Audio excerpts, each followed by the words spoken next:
एक आम आदमी की ज़िंदगी नरक से कम नहीं है इस देश में।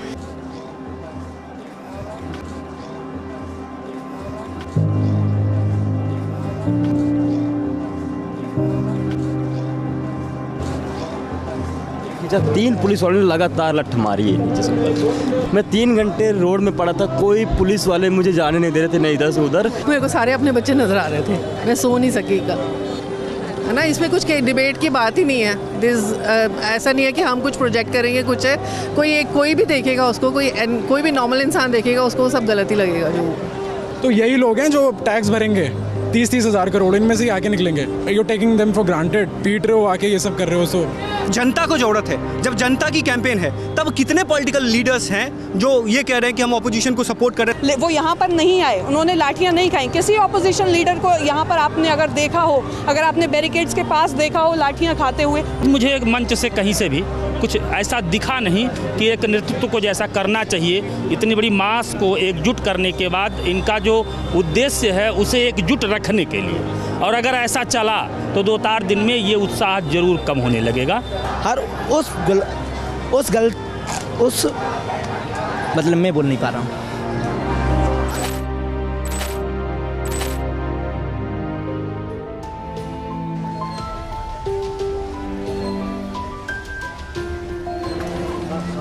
यहाँ पर आपको बहुत सारे लोग कुछ बांटते हुए दिख जाएंगे। कोई पानी बांट रहा है, कोई बिस्किट बांट रहा है, वॉलंटरली अपनी मर्जी से कुछ लोग आ रहे हैं। जोमेटो, स्विगी, जंतर मंतर के एड्रेस पर भेज के, और रैंडम जो डिलीवरी बॉयज़ हैं वो खाना देकर आ रहे हैं। किसी का नाम नहीं है उस पर, बस खाना है, कुछ चीज़ें हैं। तो चलिए, अब जैसे समझा जा रहा था कि 20 जुलाई को संसद मार्च के बाद जो प्रोटेस्ट ख़त्म हो जाएगा, और कल जो बलपूर्वक इस पूरे प्रोटेस्ट को ख़त्म करने की कोशिश हुई, मंच तोड़ दिया गया, उसके बाद यहाँ पर लगा कि सन्नाटा हो जाएगा, सब प्रोटेस्टर्स लौट जाएंगे। लेकिन ये तस्वीर कुछ अलग है जो मैं इस वक्त देख रही हूँ। ऐसा लग रहा है कि वो दिन अभी आया नहीं है। यानी ये जो भीड़ है, ऐसा लग रहा है कि ये 20 जुलाई की तैयारी के लिए है। इतनी लोगों में उत्साह है, उमंग है, और आप वहाँ पर भी देख सकते हैं। 19 जुलाई को हम लगातार यहीं पर बने हुए थे, पूरी रात हम यहाँ पर थे, क्योंकि 20 जुलाई को 9 बजे मार्च यहाँ से निकलने वाला था। तो स्थिति कुछ ऐसी थी, भीड़ थी ज़बरदस्त, नारेबाजी थी ज़बरदस्त। किसका ऑर्डर लेकर आए हैं? किसका ऑर्डर है? प्रोटेक्टर को देने के लिए। किसी का नाम नहीं है? नहीं, नाम केवल जंतर मंतर है। हाँ, जंतर मंतर है। अच्छा, हाँ, सिर्फ नंबर है, नाम है जिन्होंने भेजा है, बर्गर भेजा है। तो ये केवल प्रोटेस्टर्स के लिए प्रोटेस्ट, जी हाँ। चीज़ की मैं बात कर रही थी कि लोग ऑर्डर्स कर रहे हैं जंतर मंतर के एड्रेस पर, और आपको यहाँ पे लाइन से बाइक्स दिख जाएंगी, डिलीवरी बॉयज़ दिख जाएंगे जो सामान लेकर यहाँ पर आ रहे हैं, और वो कंफर्म भी कर रहे हैं कि ऑर्डर दे दिया है। तो आप ये कैसे फिगर आउट करते हैं, मतलब कैसे समझते हैं कि किसे पकड़ाना है? मैं क्या है ना कि एक्चुअली कस्टमर को कॉल करते हैं, कॉल करने के बाद वो जो बताते हैं प्रोटेक्टर दे देना आप, तो उन्होंने बोला प्रोटेक्टर को दे देना आप ज़रूरतमंद को, तो मैं ज़रूरतमंद को किसी को देने जा रहा हूँ।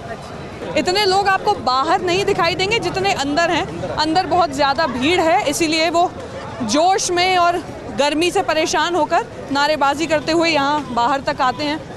अगर मैं आपको इस वक्त की स्थिति बताऊं तो आपको वो जो उस दिन बैरिकेड्स लगाए गए थे वो भी यहाँ पर दिखाई देंगे। पूरा रास्ता जो है वो ब्लॉक नहीं है, और सामने, क्योंकि मैं उस दिन इसी जगह पर थी, इसी संसद मार्ग पर, यहाँ से लेके वहाँ तक मूवमेंट हो रहा था, बहुत सारी भीड़ यहाँ पर मौजूद थी। अभी भी आपको पुलिस वैन्स वहाँ पर दिखाई देंगी, वाटर कैनन उधर है, लेकिन वाटर कैनन उस दिन नहीं था। थैंक यू है। आप कब से हैं यहाँ पर? अभी आई हैं? नहीं, हो गया 1 घंटा करीब। अच्छा, तो क्या सोच के आना हुआ? यार जो कल हुआ वो देखा नहीं यार, नींद नहीं आई सच्ची, है ना।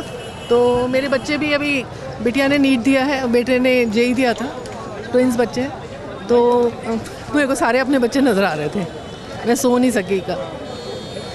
सो आज मैं हिम्मत करके गुड़गांव से आई हूँ, गर्मी पानी देने जो मेरे से बन सका। मुझे लग रहा था, हमने किसी से बात करी, उन्होंने बोला सचखंड वालों से, उन्होंने बोला कि खाना है, we need water because it's really humid and pani is a basic necessity. So I thought let's do it. मेरे से बच्चे नहीं देखे गए, और वो सच में गलत था। बहुत गलत था। एक नॉर्मल इंसान को कोई भी देखेगा उसको वो गलत ही लगेगा, है ना। इसमें कुछ डिबेट की बात ही नहीं है। ऐसा नहीं है कि हम कुछ प्रोजेक्ट करेंगे, कुछ है, कोई भी देखेगा उसको, कोई भी नॉर्मल इंसान देखेगा उसको सब गलत ही लगेगा। जो पुलिस ने पथराव किए थे ना हमने कभी पथराव किए थे ना वो पथराव थे। इस एरिया में वो पत्थर मिलते ही नहीं है, वो पत्थर मिलते हैं रोड कंस्ट्रक्शन में, अलग से लेकर आए गए थे। जिस तरीके से बापू ने आज़ादी ली थी उसी तरीके से हम फिर दोबारा दोहराएंगे, फिर दोबारा हम उस चीज़ को बताएंगे कि अहिंसा क्या थी, जिसे पूरी दुनिया बापू को नाम से जानती है, जैसे अफ्रीका भी बापू को नाम से जानता है, जिसमें यूएस हर देश के लोग बापू को अपने अहिंसा के नाम से जानते। उसी अहिंसा के रूप में हम आज जो भी देश में हो रहा है उसको बदला लेंगे, हर चीज़ का बदला लेंगे, हर उस मतलब मैं बोल नहीं पा रहा हूँ। आप अंदर से इतने भावों से भर गए हैं। भावों से नहीं, मेरे साथ जो गलत हुआ उससे भर गए। कल थे आप यहाँ पर? कल थे, मेरे ये चोट भी लगी है, ये कल डरना पड़ा था, ये पूरा फट गया था नीचे की तरफ, यहाँ तक है। ये पेंट नहीं ऊपर हो पा रहा, नीचे कर नहीं सकता हूँ। मैं भी यहाँ आया हूँ, यहाँ इसलिए आया हूँ, शिक्षा के लिए आया हूँ मैं। लोग पढ़ नहीं पा रहे हैं, लोग पढ़ेंगे तभी तो बोलेंगे, लोग जानेंगे अपने अधिकार क्या है, लोग ये इस बात को जानेंगे कि उन्हें बोलना क्या है, उन्हें कहना क्या है, उन्हें मांगना क्या है। लोगों को पता ही नहीं है, लोग अपने प्रधान से नहीं कह पा रहे, प्रधान से डरते हैं अपनी चीज़ें मांगने के लिए। लाइब्रेरी के लिए हर ग्राम पंचायत में 10 लाख रुपए इशू हुए थे, ग्राम पंचायत में हर लाइब्रेरी के 10 लाख इशू हुए थे। कहीं भी लाइब्रेरी बनी हो, अगर कोई भी मांग करता है तो प्रधान से पिटता है, अगर आप ऊंची मांग करते हो तो विधायक से पिटते हैं। वही लोगों के काम होते हैं जो विधायक के खास हैं, जो विधायक की जी हजूरी करते हैं। क्यों हमारा उसमें हिस्सा नहीं है? क्यों हमने टैक्स नहीं दिया? क्यों हमने नहीं की? क्या हम नहीं मरते देश के लिए? हम भी तो किसान हैं, हम भी तो कहते। अगर आप किसान की बात करते तो एक बोरी जब आप DAP लेने जाओगे तो इसकी किस बात की जिम्मेदारी है कि 700 रुपये का कोई फर्टिलाइज़र आपको लगा के देते हैं। इसका ऐसा है कि जैसे आप दही लेने जाओ, दही के साथ दुकानदार बोले आपको 50 ग्राम घी भी चाहिए तभी दही मिलेगा। साला घी का हम क्या करेंगे? हमको दही की ज़रूरत है। गोदाम वाले कहते चाहिए तो लेना तो लो, ना बाहर से लो। बाहर से जो दुकानों पर फर्टिलाइज़र DAP मिल रही है वो कहाँ से मिल रही है? उनके पास कैसे आई? वो नेताओं के चापलूस थे तब आई। उनके पास गोदाम के गोदाम भरे हुए हैं। आप स्टूडेंट हैं या किसान हैं? मैं 12th पास करके किसान ही रह गया, मैं पढ़ नहीं पाया। और मैं यहाँ इसीलिए आया हूँ कि मैं आगे जो लोग रह गए मेरे पीछे वो पढ़ेंगे, वो हर बात जानेंगे जो मैंने नहीं जान पाई। एक चीज़ मतलब लगातार हम सोशल मीडिया पर दोनों तरह की तस्वीरें देख रहे हैं। ये विंग्स की बात ही नहीं है, ये ना राइट विंग की बात है ना लेफ़्ट विंग की बात है। दोनों तरह की तस्वीरें हैं जिसमें प्रोटेस्टर्स पर लाठीचार्ज किया जा रहा है। कायदा ये कहता है कि आप कमर से नीचे मारेंगे, लेकिन नंगे बदन पर पीठ पर लाठियाँ खाई हैं, सर फूटे हैं लोगों के। आप वो तस्वीर भी देखेंगे जिसमें कुछ प्रोटेस्टर्स हैं जो पुलिस पर पथराव कर रहे हैं या पुलिस उन पर पथराव कर रही है। दोनों तरह की तस्वीर आपने सोशल मीडिया पर देखी। कृष्णकांत जी जो फिरोज़ाबाद से आए हैं, उन्होंने बोला कि वो किसान रह गए, 12वीं के बाद पढ़ नहीं पाए, और वो ये चाहते हैं कि पढ़ाई सबके लिए एक्सेसिबल हो। कम से कम ये हो सके कि एलिमेंट्री एजुकेशन से लेके हायर एजुकेशन तक बच्चा एक्सेस कर पाए एजुकेशन को। पैसे की कमी की वजह से वो कहीं पीछे ना रह जाए, या किसी भी करप्शन जो सिस्टम में बीच में है उसकी वजह से उसको कोई बाधा ना आए। एक ऐसा कॉज नीट पेपर लीक, इतनी सारी जो जनता इकट्ठी हुई, लेकिन मैं यहाँ पे ये बात बताना चाहती हूँ कि बहुत सारे ऐसे लोग हैं जिनका अपना एक कॉज है, जिनकी अपनी एक वजह है जंतर मंतर तक पहुँचने की। यहाँ पे मैं एक बात का और जिक्र करना चाहूँगी। जो तस्वीरें हमने देखी 20 जुलाई को संसद मार्ग से लेकर लुटियंस दिल्ली की अलग अलग सड़कों पे जो मंजर दिखाई दे रहा था, उसमें कुछ ऐसी तस्वीरें थी जिसमें सिविलियंस के हाथ में, सिविलियंस में इसलिए बोल रही हूँ, नॉट नागरिक, सिविल ड्रेस में थे वो लोग, उनके हाथ में लाठी थी और वो प्रोटेस्टर्स को मार रहे थे। तो इस बात का जवाब मिलना बहुत ज़रूरी है कि वो लोग कौन थे जो पुलिस के साथ थे लेकिन वो वर्दी में नहीं थे और उनके हाथ में लाठियाँ थीं और वो प्रोटेस्टर्स पे लाठी चला रहे थे। तो हर चीज़ डिज़ाइन किया जाए, कोई पॉलिटिकल प्रोटेस्ट नहीं था इसमें। हर आपने देखा होगा sir, every problem is a political problem in this country and every protest has to be political. ये पॉलिटिकल मुद्दा ही है क्योंकि हम सवाल, लेकिन मैम जैसे एक पॉलिटिकल प्रोटेस्ट किया जाता है, पूरा डिज़ाइन की जाती है, प्लान किया जाता है, लेआउट बनाया जाता है। कह सकते हैं कैंपेन नहीं था, कैंपेन नहीं था। ये कोई किसी पार्टी को लेके जिताने के लिए नहीं था। अगर जैसे आपने देखा हो जो बड़ी बड़ी प्रोटेस्ट होती है, जब इलेक्शंस के टाइम होती है, बड़ी बड़ी जो न्यूज़ चैनल्स होती है वो पूरी लेआउट बताती है आपका, यहाँ से हमारे पीएम आने वाले हैं, यहाँ से हमारे सीएम आएंगे, यहाँ पे स्टेज हो, यहाँ पे वो श्रद्धांजलि देंगे, यहाँ पे हाथ जोड़ेंगे, एवरीथिंग प्लान होता है, वो बड़ी बड़ी चैनल दिखाती है। लेकिन इस प्रोटेस्ट को, इस चीज़ों को बड़ी चैनल्स कवर ही नहीं कर रही। कि ये डिबेट ये नहीं है कि टीवी ने, वो एक अनदर डिबेट है, लेकिन जो लोग सोशल मीडिया से देखकर ही आए, सोशल मीडिया की पावर तो आप समझ रहे हैं ना कितना बड़ा यूजर है इंडिया में। तो मैं वही कह रही हूँ कि वो जो इंस्ट्रक्शंस थे कि कैसे होगा स्ट्रेटजी, ये सवाल भी प्रोटेस्टर्स में मैं खुद टूल किट बोल देते ना, प्लान आप एक सेकंड आप टूल किट बोल देते से आपका मतलब क्या है? जो 70% है जिसका नेतृत्व करने का रिस्पॉन्सिबिलिटी ऑपोजिशन पार्टी उठा रही है, वो सोचते हैं कि जनता हमारे कैंपेन में आए। लेकिन जब जनता को जरूरत है, जब जनता की कैंपेन है, तब कितने पॉलिटिकल लीडर्स हैं जो ये कह रहे हैं कि हम ऑपोजिशन को सपोर्ट कर रहे हैं, 70% मासेस को सपोर्ट कर रहे हैं, वो कहाँ हैं आज के टाइम पे? बट इंपॉर्टेंट ये है कि लोग आवाज़ उठा रहे हैं, लोग ये जो कला, जो आवाज़ उठाने का कला है वो भूल गए थे, वो अब वापस से आ रहा है। कि गवर्नेंस के जो शेयर होल्डर्स होते हैं वो कौन लोग होते हैं? मीडिया होती है, प्रेशर ग्रुप्स होते हैं, सिटीजन मतलब एसोसिएशंस होते हैं, ग्रुप्स होते हैं, एंड सिटीजन्स होते हैं, हम और आप जैसे लोग होते हैं। लेकिन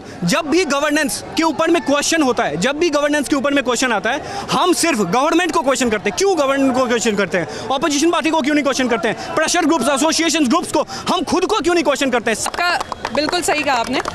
मेरा सवाल कुछ और था, लेकिन आपके जवाब ने एक और नया सवाल पैदा किया कि 20 तारीख से कुछ 4-5 दिन पहले तक लीडर्स आना शुरू हुए अलग अलग पार्टीज़ के, चाहे वो आम आदमी पार्टी से हो, एनसीपी हो, या फिर कोई स्टेट पार्टी जैसे इनेलो से हो, या फिर कांग्रेस से पवन खेड़ा हो, समाजवादी पार्टी के एमएलएज और यहाँ पर आके उन्होंने बोला, और उन्होंने ये भी बोला कि 20 तारीख को हम आएंगे, पूरा समर्थन है। लॉयर्स आए प्रेस्टिजियस कोर्ट्स के, उन्होंने बोला वी आर विद यू।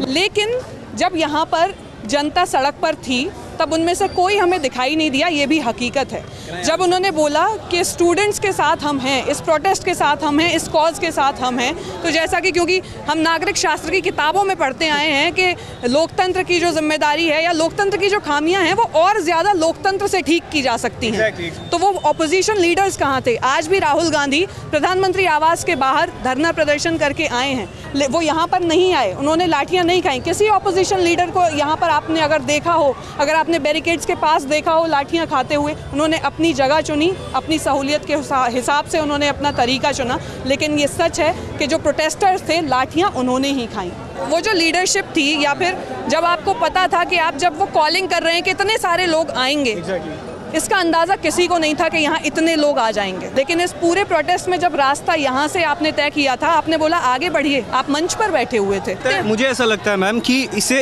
ये जो लीडरशिप की कमी है हमें जो फील हो रही है, उसके पीछे का कारण ये है ना कि जो लोग मार खा रहे हैं, जो लोग सर से खून बहा रहे हैं, जिसका हाथ कटा हुआ है, पैर टूटा हुआ है, वो लोगों के पास रिसोर्सेज नहीं है, प्लेटफॉर्म नहीं है। वो सीजेपी वाले वहाँ पर प्लेटफॉर्म उनको प्रोवाइड नहीं कर रहे कि आप अपनी बात रखिए, जैसे आप मेरे को दे रहे हो मौका। वहाँ पर स्टेज पे वही 4-5 लोग हैं जो कि बाहर फॉरेन से पढ़ाई करके आ रहे हैं। हम जो प्रॉब्लम्स फेस कर रहे हैं, चैलेंजेस जो फेस कर रहे हैं, वो लोग नहीं जान रहे हैं। मैं ये कह रहा हूँ कि आप किसी को भी किसी के भी अगेंस्ट चले जाओ, लेकिन अल्टीमेटली आप चुनोगे तो। मैं ये, आप लोग कह रहे हो, सब लोग कह रहे हैं एनडीए गवर्नमेंट नहीं चाहिए, बट बताओ कौन गवर्नमेंट, किसको हम गवर्नमेंट में लेके आएंगे? विकल्प नहीं है कि जो यूथ है वो पहली बार एजुकेशन, जिसके बारे में कई ऐसे लीडर्स, जैसे कि जनसुराज में भी बहुत सारे लीडर्स ने कहे हैं, अपोजिशन में भी कई ऐसे नेताओं के द्वारा कहा गया है कि हमारा जो देश है, केजरीवाल जी भी कहते थे कि हमारा देश में जो पॉलिटिक्स होता है वो मंदिर मस्जिद के ऊपर में होता है, शिक्षा व्यवस्था के ऊपर में, अस्पताल के ऊपर में नहीं हो रहा है। आज पहली बार अस्पताल, शिक्षा व्यवस्था के ऊपर में हम प्रोटेस्ट कर रहे हैं, और ये बहुत बड़ी बात है। कल तक मंच से एक स्पष्ट दिख रहा था कि कुछ लोग हैं जो इन युवाओं को निर्देश दे रहे हैं और कहीं न कहीं उनके लिए लड़ रहे हैं। लेकिन आज या तो प्रशासन ने कहीं दबाव बनाया है, रणनीति बनाई है कि इनके नेतृत्व को हटा दिया जाए, या कुछ ऐसा। लेकिन आज पूरे दिन मुझे इस बात का कष्ट है कि इतने अधिक युवा उत्साही यहाँ आए हैं देश से, जो एक दूसरे को नहीं जानते, लेकिन मुद्दे उनके एक हैं। लेकिन आज मुझे एक मंच से कहीं से भी कुछ ऐसा दिखा नहीं कि एक नेतृत्व को जैसा करना चाहिए, इतनी बड़ी मास को एकजुट करने के बाद इनका जो उद्देश्य है उसे एकजुट रखने के लिए। और अगर ऐसा चला तो 2-4 दिन में ये उत्साह जरूर कम होने लगेगा।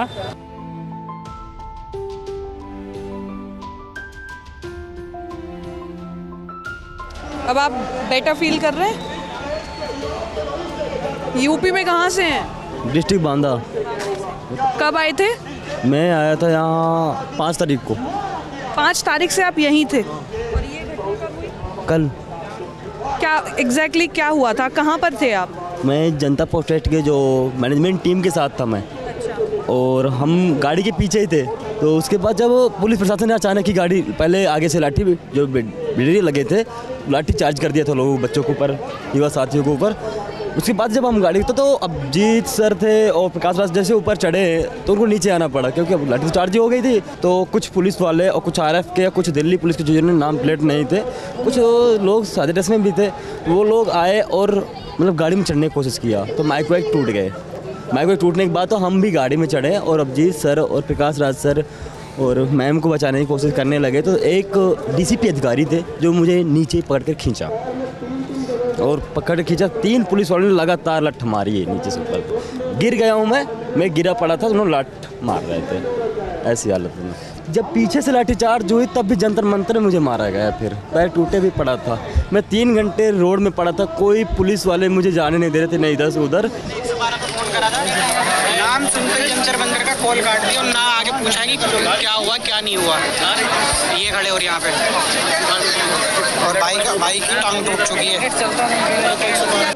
हम मिनिमम फोर्स की बात करते हैं कि जब भी ऐसी सिचुएशन बनती है, यहाँ पर कल बीएनएसएस की धारा 163 लगी हुई थी, यानी कि जो सीआरपीसी की धारा 144 है, कर्फ्यू लाइक सिचुएशन में वो लगती है। और उसमें ये होता है कि 5 से ज़्यादा लोग जो हैं वो एक जगह इकट्ठा नहीं हो सकते, जमावड़ा नहीं कर सकते, कोई गोष्ठी नहीं कर सकते और जलसा नहीं कर सकते।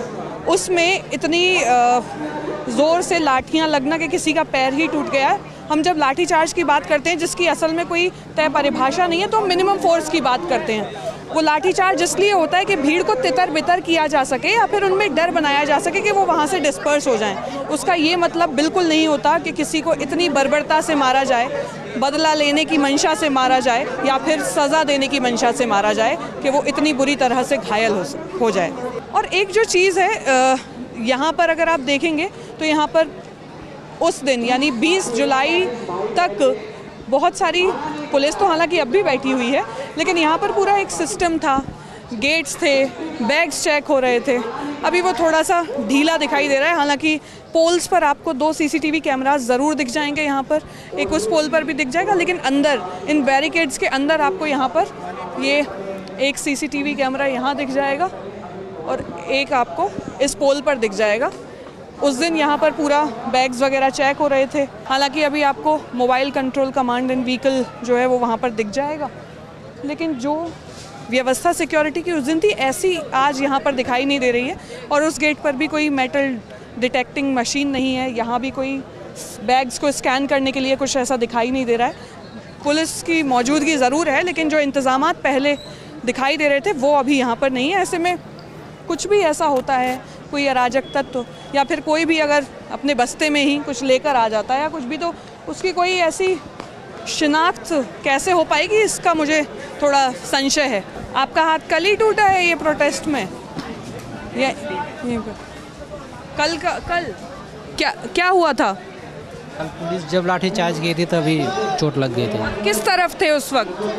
हम पार्क में थे, वहाँ प्रोटेस्ट के समय जब जा रहे थे हम लोग। कनॉट प्लेस की तरफ थे या यहीं जंतर मंतर? नहीं, मार्च में जब हम लोग संसद के पास जा रहे थे तब। कितनी लाठियाँ लगी थी? 2। चोट लगने के कितने घंटे बाद आप अस्पताल तक पहुँच पाए? हम तो आज हॉस्पिटल गए हैं। कल सोच रहे थे कि मतलब हल्की चोट होगी, चाहे स्वेलिंग ना आए, लेकिन आज ज़्यादा स्वेलिंग हो गई, फिर उंगली ये सीधी नहीं हो रही थी, तो आज गए हॉस्पिटल दिखाया तो एक्सरे हुआ तो फ्रैक्चर है उंगली कि यहाँ पे 30 दिन से लोग, आपकी इतनी बड़ी जनता सेंट्रल दिल्ली में, ऐसा तो कुछ है नहीं कि इग्नोर करने वाली बात है। Why can't we just naturally talk about something which is bothering so many of the students? Suicides are happening and some scientist is on hunger strike sitting in the central Delhi. Then मतलब ऐसा क्यों हो पा रहा है कि इतने बड़े देश में अभी तक एक खुल के बात नहीं हो सकती किसी चीज़ में, और इस सब की नौबत आ रही है। Like it's very unfortunate all this is happening. मतलब कि इतने दिन तक एक प्रोटेस्ट, एक विरोध प्रदर्शन जंतर मंतर पर सेंट्रल दिल्ली में पनपता रहा, धीरे धीरे बढ़ता रहा, और उसको केवल एक डायलॉग की ज़रूरत थी। अगर ये बातचीत पहले हो जाती तो शायद 20 जुलाई को यहाँ पर जो भीड़ हमने देखी जिसे हिस्टोरिकल, जिसे ऐतिहासिक कहा गया, वो शायद हमें नहीं देखने को मिलती, क्योंकि जैसा हम पढ़ते आ रहे हैं और जैसा हम देखते हैं व्यवहार में कि देश विश्वास से चलता है, आश्वासन की लोगों को ज़रूरत थी कि उन्हें आकर ये बोल दिया जाता कि हम चीज़ें फिक्स करेंगे, रिफॉर्म करेंगे, तो शायद इतना अनरेस्ट, इतना डिसअपॉइंटमेंट लोगों में नहीं होता।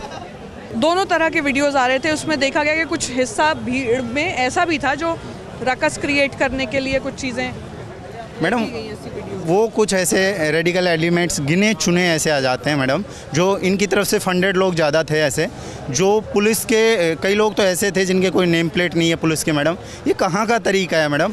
कोई कैमरा नहीं है, कुछ नहीं है, किसी को कुछ मार दिया। कुछ फुटेज आए हैं मैडम, 1% भी फुटेज नहीं है। जितनी बर्बरता हुई थी उसके फुटेज जो तो आप जैसे चैनलों ने दिखा दिया उन फुटेजों को, नहीं वो हमारे सामने कैसे आते मैडम? कौन देश को कैसे पता चलता है कि इनके साथ कितना गलत हुआ है? और जिनको कईयों को तो बैकएंड पे इतना मारा गया, कहीं भी कोई किसी घर में जाके छुप गया वहीं जाके मार रहे हैं मैडम। तो ये कौन सा तरीका है? फिर लोकतंत्र का मतलब क्या हुआ मैडम? हम लोग शांतिपूर्ण प्रोटेस्ट, हमारा राइट है, वही हम कर रहे थे। और शिक्षा के लिए मैडम, जो इस देश का अहम मुद्दा है, शिक्षा और अकाउंटेबिलिटी सिस्टम जो आज बिल्कुल सड़ चुका है। आपने भी एक करप्शन पर ऐसी रिपोर्ट्स बनाई है मैडम, आंखें खोल, और हर आदमी उसका शिकार है मैडम। कोई बच नहीं सकता, चाहे आप 5 लाख कमाओ चाहे 10 लाख, हिस्सा उसी का हो। कुछ लोग विदेशों में जाकर सेटल हो गए, इनके बेटे, इनकी औलादें और ये खुद। बाकी एक आम आदमी की ज़िंदगी नरक से कम नहीं है इस देश में। तो उसी चीज़ को हम बदलने के लिए ये 59 साल का आदमी 23 दिन से यहाँ भूखा बैठा रहा है। तो मैडम यही हमारा प्रयास। क्या प्लान है? कुछ देखो आगे का प्लान, कम्युनिकेशन अभी तो प्रॉपर मैं बताऊँ अभी नहीं है। प्रोटेस्ट अभी कंटिन्यू है जब तक धर्मेंद्र प्रधान का इस्तीफा नहीं आ जाता। मैक्सिमम लोग जिनके कल चोट लगी भी थी वो आज यहाँ पर अवेलेबल हैं। बार लोग बोल रहे थे कि कोई रूट मैप नहीं है, we were clueless at the front. Ma'am एक बात बताती हूँ, तो कुछ ऐसा कोई रूट मार्च का या कुछ भी ऐसे कम्युनिकेट? मैम अगर आप देखोगे इंस्टाग्राम पे जो एक प्रॉपर पोस्ट शेयर हुई थी जिसपे रूट मार्च अवेलेबल था कि कैसे कहाँ से हम जंतर मंतर से पार्लियामेंट जाएंगे। बट गवर्नमेंट ने क्या प्लान किया था कि जो क्राउड ऑलरेडी सुबह यहाँ तक अवेलेबल था वो तो आ ही गया, बट उसके बावजूद सुबह के 9-10 बजे के आसपास सारा क्राउड डाइवर्ट कर दिया। तो उस चक्कर में लोग प्रॉपरली कम्युनिकेशन ही नहीं कर पाए कि हम क्या करें। सीजेपी के मेन फेसेस में से कोई फ्रंट पे था ही नहीं। मैम थे ना, आपने कब देखा? बताओ, मैं वहीं तो थी। मैम अभिजीत था उधर, थे उधर ऑलरेडी। क्या बात कर रहे हो बॉस? पूरी रात हम यहाँ पर हैं, कोई नहीं था आगे। जब 9 बजे जब आपको लीड करना था, आप अकॉर्डिंग टू यू कि अब भाई 9 बजे निकलेंगे, फिर हमने बफर लिया कि वेट करते हैं, आने देते हैं। यहाँ पे थे आप लोग, वहाँ थे ही नहीं। तो मैम वही बता रहे हैं कि इस चीज़ को डाइवर्ट किया गया था पुलिस के द्वारा कि मार्च हमारा शुरू होना था इस तरफ से, जो कि पता ही नहीं था काफ़ी लोगों को। अकॉर्डिंग टू क्योंकि डायरेक्शन उधर था ना, वो संसद मार्ग था, ज़्यादा जगह निकलने की उधर थी, तब आगे लोगों को यही था कि आगे बढ़ो। लेकिन यहाँ लीडर्स में से कोई उस तरफ था ही नहीं। ये तो स्टेज था, पीछे बैरिकेडिंग थी। इतनी सारी भीड़ को आप इतने कंजेस्टेड क्रैम्ड एरिया में से कैसे निकालते? उन्होंने प्रॉपर ऐसा एरिया बना दिया था कि यहाँ से जो भी क्राउड है निकल सकता था, ऐसी बात नहीं है, और निकला भी। जो भी अभिजीत के साथ रहा भी उस टाइम। ये विजेता दहिया का क्या हुआ? मैम देखो, मैम पता क्या होता है मैम, अगर मैं कहूँ कि इतना बड़ा समुंदर होता ना तो एक आधी मछली गंदी निकल आती है, और कई बार बड़ी मछली गंदी निकल आती है। तो हम उसके बारे में, अगर देखो अभी हम उसके बारे में बात नहीं करेंगे, उसकी बारे में प्रॉपर बात। मैं 19 तारीख को मेरी बात हुई है उनसे, 17 तारीख को मेरी बात हुई है उनसे, और मैंने उनसे पूछा भी कि क्या अभी ये जो प्रोटेस्ट है ये आगे चल के पॉलिटिकल पार्टी बनेगा। ही वाज सेइंग कि क्या बुराई है राजनीति में आने में। एंड देन फिर वो एक वीडियो बनाते हैं, बोलते हैं आप लोगों ने क्या मुझे इलेक्ट किया हुआ है? इतने सारे लोग जो यहाँ पर आए पहुँचे, उनको वो सुनने में बहुत डिसहार्टनिंग था कि जिस व्यक्ति को उन्होंने स्टेज से कम्युनिकेट करते हुए देखा, सुना, वो अचानक ये बोले कि मेरी नौकरी थोड़ी ना है कि मैं प्रोटेस्टर हूँ। मैम हर किसी के अपने अपने ओपिनियन है। जब बदलने को राघव चड्ढा बदल सकते हैं तो विजय दहिया भी क्या चीज़ है? फिर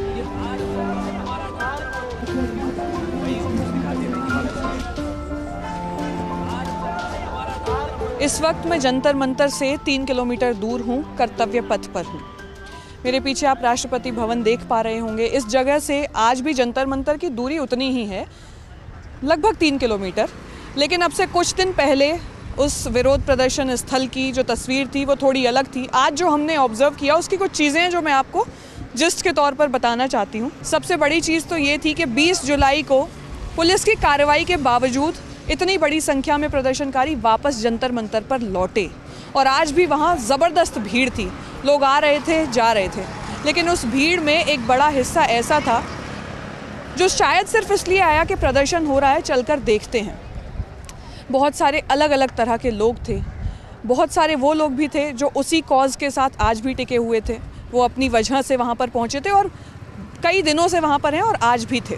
इसके अलावा जो चीज़ हमने देखी वो ये, कहीं ना कहीं अनसर्टेनिटी महसूस हुई लोगों में। लोग हमसे पूछ रहे थे कि आपको क्या लगता है आगे क्या होगा। लोग ये बोल रहे थे कि अब इनकी स्ट्रेटजी क्या है, वहाँ से कुछ पता नहीं चल रहा। और ख़ुद कॉकरोच जनता पार्टी के जो फेस हैं, अभिजीत दीप के कहें या फिर आशुतोष रांका कहें या सौरभ दास कहें, तो वहाँ से भी प्रोटेस्टर्स में अभी कोई ऐसा क्लियर मैसेजिंग नहीं है कि अब आगे ये करना है। वो ये ज़रूर कह रहे हैं कि आप आइए, सरकार ने समय बर्बाद किया है हमारा, आप वापस जंतर मंतर पर आइए, लेकिन आगे क्या, जंतर मंतर पर आने के बाद की क्या स्ट्रैटेजी होगी, अभी इसका कोई साफ जो है वो पता उन्होंने बताया नहीं है, उन्होंने कुछ कन्वे नहीं किया है। एक अनसर्टेनिटी, एक अनिश्चितता बनी हुई है, असमंजस की स्थिति है कि लोग आ तो रहे हैं, लोग वहाँ पर हैं, लेकिन वो किस दिशा में आगे बढ़ेंगे, रणनीति क्या होगी, ऐसा कुछ भी पता नहीं चला है। लेकिन इसके अलावा जो तस्वीर हमने वहाँ पर देखी कि सब कुछ बस हो रहा है, कैसे हो रहा है मैनेज, वॉलंटियर्स खुद हैं वहाँ पर जो मौजूद हैं, वो वही लोग हैं जो उस प्रोटेस्ट पर जा रहे हैं, वही वॉलंटियर कर रहे हैं। एक दूसरे की ह्यूमिडिटी इतनी ज़्यादा है, भीड़ है, तो एक दूसरे की मदद कर रहे हैं, पंखे से हवा कर रहे हैं, पानी बांट रहे हैं, खाना बांट रहे हैं। मतलब काइंडनेस की इतनी सारी तस्वीरें मैंने आज वहाँ देखी जो शायद ये यकीन कर पाना मुश्किल था कि 20 तारीख को जो तस्वीर हमने जंतर मंतर और संसद के आसपास के जो इलाके हैं उनमें देखी, उसके बाद इतने लोग यहाँ पर इकट्ठा हो पाएंगे ये यकीन करना मुश्किल था, लेकिन वहाँ पर लोग हैं। इस प्रोटेस्ट की आगे क्या स्थिति होगी, ये तस्वीर किस में बदलेगी, मांगे कहाँ तक सुनी जाएंगी, क्या इतने दिनों से जो डायलॉग ना होने की बात कही जा रही थी और उसके बाद फिर ये हुआ कि सरकार ने बुलाया भी लेकिन कोई कॉन्क्रीट बात निकल के नहीं आई, वो कहीं अटकी रह जाएगी या फिर पूरी होगी। ऑप्टिमिज्म अभी भी बना हुआ है कि बात होगी। और शायद इस प्रोटेस्ट को यहाँ तक पहुँचने से पहले भी इसी एक चीज़ की ज़रूरत थी, डायलॉग। इतनी भीड़ इकट्ठी होने के बाद, ये देखने के बाद कि भीड़ में इतना अनरेस्ट है, तो शायद उन्हें सिर्फ आश्वासन की ज़रूरत थी, एक डायलॉग की ज़रूरत थी, जिसके इंतज़ार में वो आज भी हैं। हम जंतर मंतर से इस प्रोटेस्ट की हर अपडेट आप तक पहुंचा रहे हैं, जिसकी ये कोशिश अगर आपको कामयाब लगी हो तो वीडियो को लाइक कीजिएगा और चैनल को सब्सक्राइब कीजिएगा। मैं मेधा फिर मिलूंगी आपसे हिंदुस्तान के किसी दूसरे गांव या शहर में किसी और मुद्दे के साथ।